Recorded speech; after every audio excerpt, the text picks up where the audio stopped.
राजकारणाच्या सारीपाटवर मराठा आरक्षण हा एक खेळ बनलेला आहे। सध्या महाराष्ट्रामध्ये वेगवेगळ्या ठिकाणी मराठे मोर्चे निघत आहेत, मात्र त्यांच्यामधली जी मागणी आहे ती मागणी किती रास्त आहे हे पाहणं गरजेचं आहे। राजकीय लोकांनी संपूर्ण खेळ केलेला आहे मराठा आरक्षणाचा, परंतु खरा जो निर्णय होणार आहे तो होणार आहे कोर्टामध्ये, न्यायव्यवस्थेमध्ये, कारण न्यायव्यवस्था हीच सुप्रीम असते। आणि त्यामुळेच आज आपण दिल्लीमध्ये आहोत आणि या दिल्लीमध्येच महाराष्ट्रामध्ये आहोत।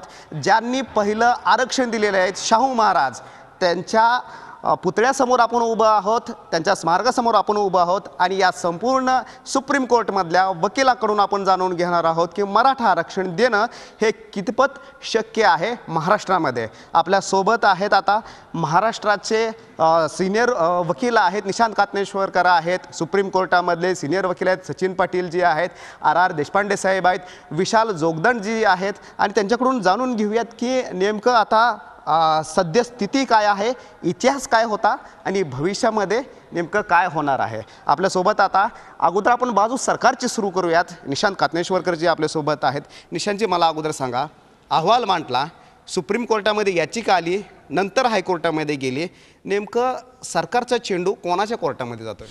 2015 साली मराठा आरक्षणाचा कायदा आला, त्याला काही लोकांनी आव्हान दिलं उच्च न्यायालयात।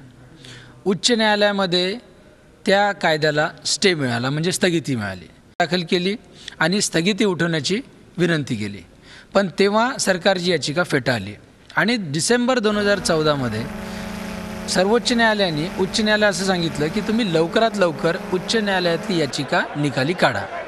पण कदाचित उच्च न्यायालयापुढे जी पेंडन्सी आहे, खूप प्रकरणं प्रलंबित आहेत, त्यामुळे त्या 2 वर्षामध्ये काही होऊ शकलं नाही। अलीकडच्याच काळामध्ये एका याचिकाकर्त्यातर्फे अशी विनंती केली होती की ही याचिका लवकर सुनावणीला घ्यावी। ती याचिका उच्च न्यायालयाने फेटाळली। त्याविरुद्ध सर्वोच्च न्यायालयामध्ये एक याचिका दाखल केली होती, ज्याच्यामध्ये सरकारतर्फे स्पष्ट सांगण्यात आलं होतं की या आरक्षणाला आमचा पूर्ण सपोर्ट आहे आणि याचिका जी चालवायची आहे ती आम्ही लवकरात लवकर चालवून घेऊ, यासाठी आम्ही सर्वतोपरी प्रयत्न करू। पण सर्वोच्च न्यायालयाने असं सांगितलं की याचिकाकर्त्यांनी पुन्हा एकदा उच्च न्यायालयात जावं आणि तिथेच एकदा विनंती अर्ज करावा।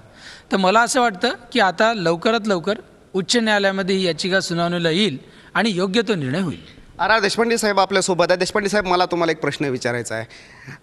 ऑर्डिनन्स काढला, कायदा केला आणि तरीसुद्धा कोर्टामध्ये त्याला स्टे मिळालेला आहे, स्थगिती मिळालेला आहे।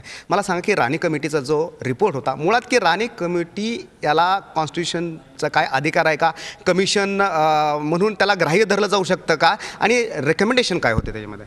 राणे समितीनं जी शिफारस केलेली आहे त्याच्याशी कंप्लीट विसंगत शिफारस यापूर्वी 3 वेळा झालेली होती। मंडल कमिशननं 1990मध्ये, त्याच्यानंतर नॅशनल बॅकवर्ड कमिशननं 1998मध्ये आणि स्टेट कमिशननं 2008मध्ये, या तिन्ही कमिशननं मराठा आरक्षणाच्या बाबतीमध्ये विरोधात रिपोर्ट दिलेला होता। त्यानंतर राणे समितीचा रिपोर्ट त्याच्याशी विसंगत आला, तेव्हा निश्चितच हायकोर्टाला असं वाटलं की ह्या सर्व पूर्वीचे 3 रिपोर्ट आणि आताचा एक रिपोर्ट, या सर्व गोष्टीचा, या सर्व बाबीचा जोपर्यंत पूर्ण सखोल असा अभ्यास होत नाही तोपर्यंत असा काही कायदा ताबडतोब लागू करणं हे अपेक्षित नाही, क्रमप्राप्त नाही। कारण यामुळे काही लोकांचे जे कलम 14, 15, 16 या भारतीय घटनेतील कलमाखाली जे मूलभूत अधिकार आहे, ज्याला आपण फंडामेंटल राईट्स म्हणतो, ते जर कोणाचे व्हायलेट होत असतील तर तो एक मोठा अन्याय झाल्यासारखा प्रकार होईल। म्हणून हायकोर्टाने या कायद्याला ताबडतोब स्थगिती दिलेली आहे।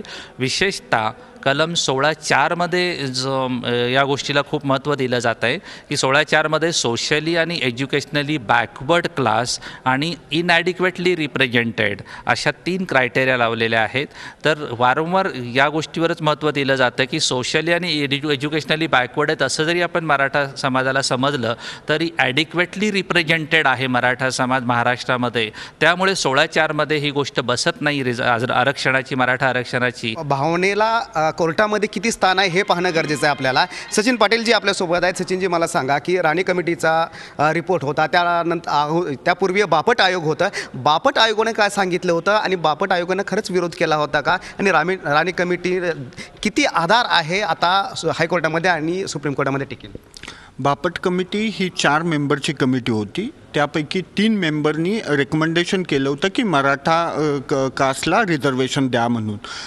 त्यापैकी बापट जे चेअरमन होते त्यांनी फक्त त्यांचं निगेटिव्ह ओपिनियन दिलं होतं आणि त्यांनी जो अहवाल जो सादर केला तो 1800 लोकांचं त्यामध्ये सर्वे करून तो अहवाल दिला होता. राणे कमिटीचा अहवाल आहे तो मोर दॅन 18 लाखपेक्षा जास्त लोकांचा सर्वे करून तो दिलेला अहवाल आहे. राणे कमिटीने 1900 मराठा कास्टची जी कास्ट वाईज सेन्सस झाला तो 1931चा डाटा अवेलेबल आहे. त्यानंतर OBCचा कुठलाही डाटा अवेलेबल नाही, फक्त शेड्यूल कास्ट आणि शेड्यूल ट्राईबचा डाटा अवेलेबल आहे. तर 32% पॉप्युलेशन मराठा समाजाची महाराष्ट्रामध्ये आहे. तर त्यांचं सिव्हिल सर्व्हिसेसमध्ये महाराष्ट्र स्टेटमध्ये किती रिप्रेझेंटेशन आहे तर ते फक्त 15% आहे, जे 17% कमी आहे जनरली बघायला गेलं तर. आणि एज्युकेशनमध्ये मराठा समाज हायर एज्युकेशन टेक्निकल एज्युकेशनमध्ये या समाजाचं रिप्रेझेंटेशन फक्त 12% आहे, की जे त्यापेक्षा जास्त पाहिजे. म्हणजे जवळजवळ 20%पर्यंत आणखी पाहिजे होतं, आणखी 20% पाहिजे होतं. म्हणजे 30%च्या आसपास ह्या समाजाचं सिव्हिल सर्व्हिसेसमध्ये आणि एज्युकेशन हायर एज्युकेशनमध्ये जे रिप्रेझेंटेशन पाहिजे होतं ते नाही, आणि म्हणून ही आरक्षणाची मागणी आहे. राणे कमिटीचा जो रिपोर्ट आहे तो पूर्ण डाटाबेसवर आहे 18 लाख, जो as compare to Bapat committee फक्त 1800 ह्याचा डाटा होता. 1902 साली छत्रपती शाहू महाराजांनी रिझर्वेशन दिलं. 1942 साली OBC म्हणून होती ही कास्ट, त्यावेळी ती रिझर्व कास्ट होती. 1947ला जे स्वतंत्र मिळालं एका रात्रीत ही कास्ट जी बॅकवर्ड होती ती दुसऱ्या दिवशी फॉरवर्ड आणि सोशली आणि एज्युकेशनली फॉरवर्ड कशी झाली.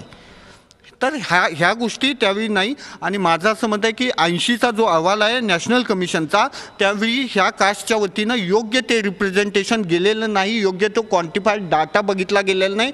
दुसरा एक मला तुम्हाला प्रश्न विचारायचा की तामिळनाडू सरकारनं जे आरक्षण दिलेलं आहे 69% तिथं आरक्षण दिलेलं आहे, ते काय आहे? कारण सामान्यांना पडलेला प्रश्न आहे की तिथं जर तामिळनाडूमध्ये दिलं जातं तर महाराष्ट्रामध्ये का दिलं जात नाही मराठ्यांना? कर्नाटक आणि तामिळनाडू ह्या दोन्ही राज्यांमध्ये 1994ला कायदा आलेला होता की ज्यामध्ये ते 50%पेक्षा सिलिंग लिमिट ओलांडून ते 70%च्या आसपास ते सिलिंग लिमिट होतं. परंतु SV जोशीच्या केसमध्ये सुप्रीम कोर्टानं त्या दोन्ही स्टेटना सांगितलं की तुम्ही क्वांटिफाईड डाटा कलेक्ट करा.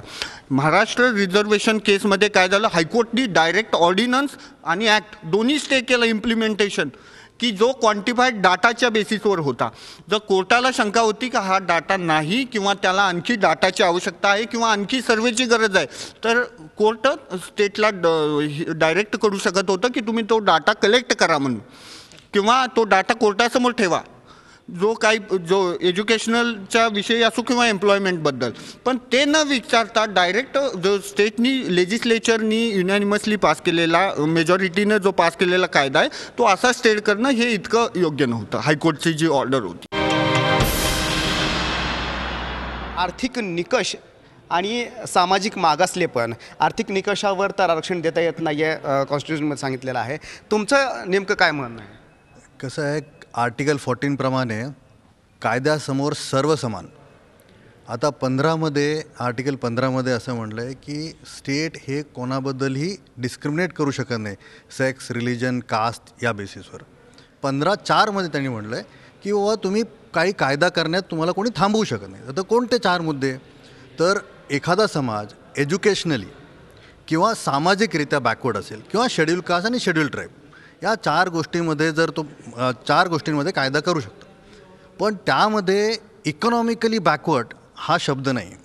त्यामुळे जर तुम्हाला इकॉनॉमिकली बॅकवर्ड जर शब्द टाकायचा असेल तर तुम्हाला कॉन्स्टिट्यूशनल अमेंडमेंट करावी लागेल, आणि ती मोठी प्रोसेस आहे. त्यामुळे त्याच्यामध्ये लगेच काय होणं शक्य नाही. आता असा भाग असा राहिला आहे की मराठा समाजातला मोठा जो पार्ट आहे तो इकॉनॉमिकली किंवा सोशली हा बॅकवर्ड आहे. प्रत्येकाच्या जातीवर मागच्या चालीरित्या चाललेल्या आहेत किंवा त्या बेसिसवर तुम्ही रिझर्वेशन द्यावं, ह्यापेक्षा जर इकॉनॉमिकल बेसिसवर दिलं तर हे जे काही लोक आहेत त्यांना सगळ्यांनाच अपलिफ्ट करता येईल किंवा त्यांना मेनस्ट्रीममध्ये आणता येईल. आता एवढ्या बेसिसवर केलं किंवा फक्त कास्टच्या बेसिसवर केलं तर सगळ्यांनाच द्या किंवा मग कोणालाच देऊ नका असं. अच्छा, संविधानामध्ये संशोधन करावं लागेल, परंतु सरकार कुठेतरी आतापर्यंत कमी पडले असं वाटतं का की सामाजिक मागासलेपण दाखवण्यासाठी, सिद्ध करण्यासाठी? मराठा समाजाचं सामाजिक मागासलेपण म्हणजे काय? पॅरामीटर्स आहेत ना त्याचे. बापट कमिटी जाते तर काय घेऊन जाते? पॅरामीटर घेऊन जाते ना समोर. राणे कमिटी घेऊन जाते तर पॅरामीटर घेऊन जाते. पॅरामीटर काय आहेत? तुम्ही अंधश्रद्धा पाळता का? तुमचे देव कुठले?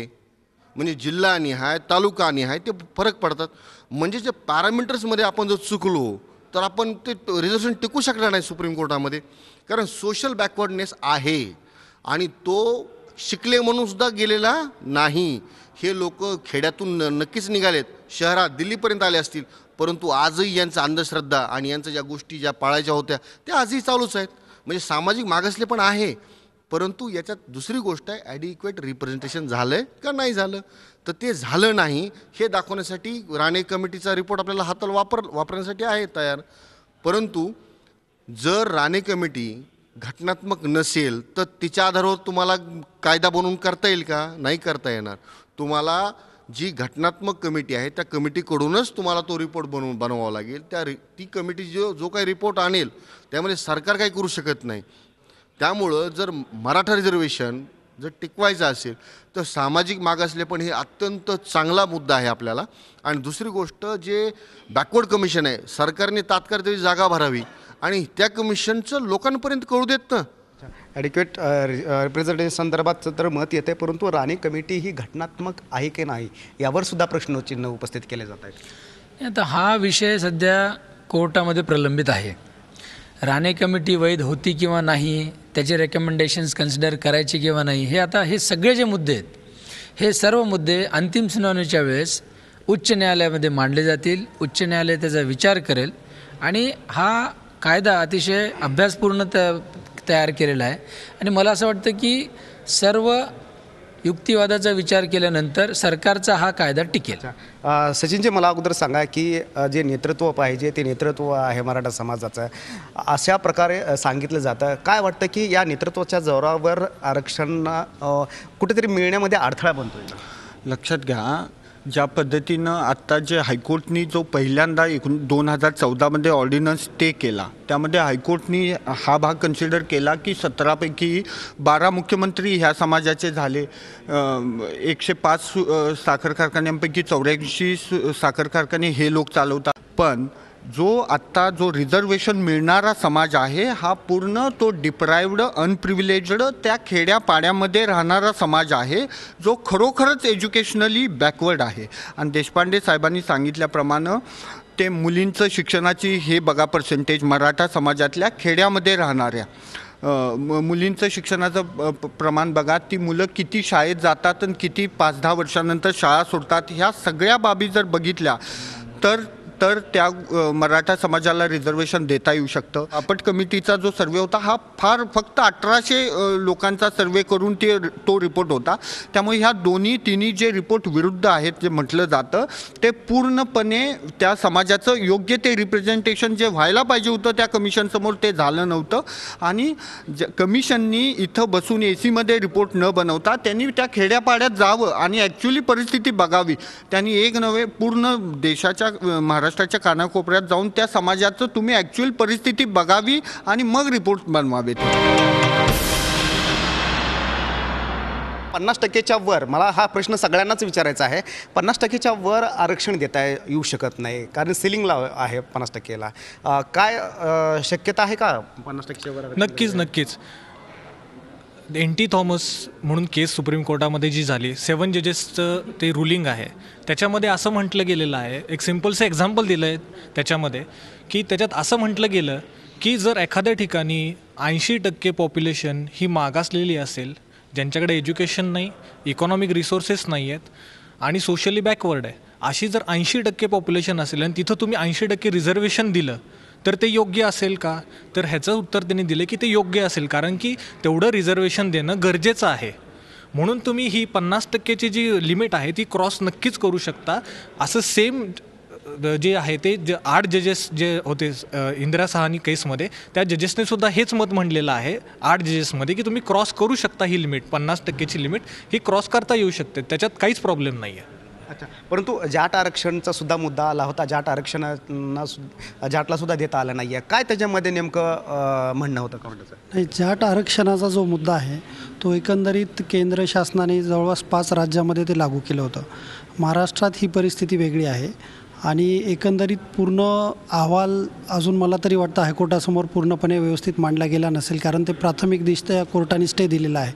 जेव्हा केव्हा हे पूर्णपणे फायनल हिअरिंगला मॅटर चालेल तर निश्चितच राणे कमिटीचा निर्णय हा अफेल केला जाईल आणि हा कायदा मला वाटतं हायकोर्टात व्यवस्थित अफेल होईल. परंतु सध्याच्या परिस्थितीमध्ये मला सांगा की आरक्षण द्यायचं झालं तर यापूर्वीच आताच 50%च्या वर आरक्षण जात आहेत, तर अशा वेळी सरकारने आणखीन कोणत्या गोष्टीचा विचार करणं गरजेचं आहे? सरकारने इकॉनॉमिक डेप्रिवेशन पण बघणं गरजेचं आहे. इकॉनॉमिकली बॅकवर्ड क्लासला आपण आरक्षण देणं तेवढंच महत्त्वाचं आहे. हे जसं अनटचेबिलिटी अबॉलिश करण्यात आली तसं कास्ट रेकग्निशन पण अबॉलिश करण्यात यावं असं माझं म्हणणं आहे. अनेक विषयावर चर्चा केलेली आहे आपण. या 9 वकिलाशी म्हणजेच की 9 बेंचेस वकिलासमोर संपूर्ण मुद्दे आलेले आहेत आणि या वकिलांनी सांगितलेलं आहे की 50%च्या वर आरक्षण देता येऊ शकतं, परंतु कमिशन हे घटनात्मक असलं पाहिजे. त्याचबरोबर सरकारची इच्छाशक्ती असणं गरजेचं आहे. आत्तापर्यंत केवळ याचा खेळ करण्यात आलेला आहे. मात्र थर्ड अंपायर खेळामध्ये असतो आणि तो थर्ड अंपायर जो आहे तो आहे न्यायव्यवस्था. कायद्यानं निर्णय दिल्यानंतरच मराठा आरक्षण मिळेल की नाही हे सिद्ध होईल, परंतु सरकारनं राजकारण खेळण्याच्या ऐवजी कायद्याच्या कसोटीवर हे कसं सिद्ध करता येईल ती मात्र जबाबदारी सरकारची असणार आहे. Ramraje Shinde, Zee media, Delhi. Zee 24 तास रहा एक पाऊल पुढे.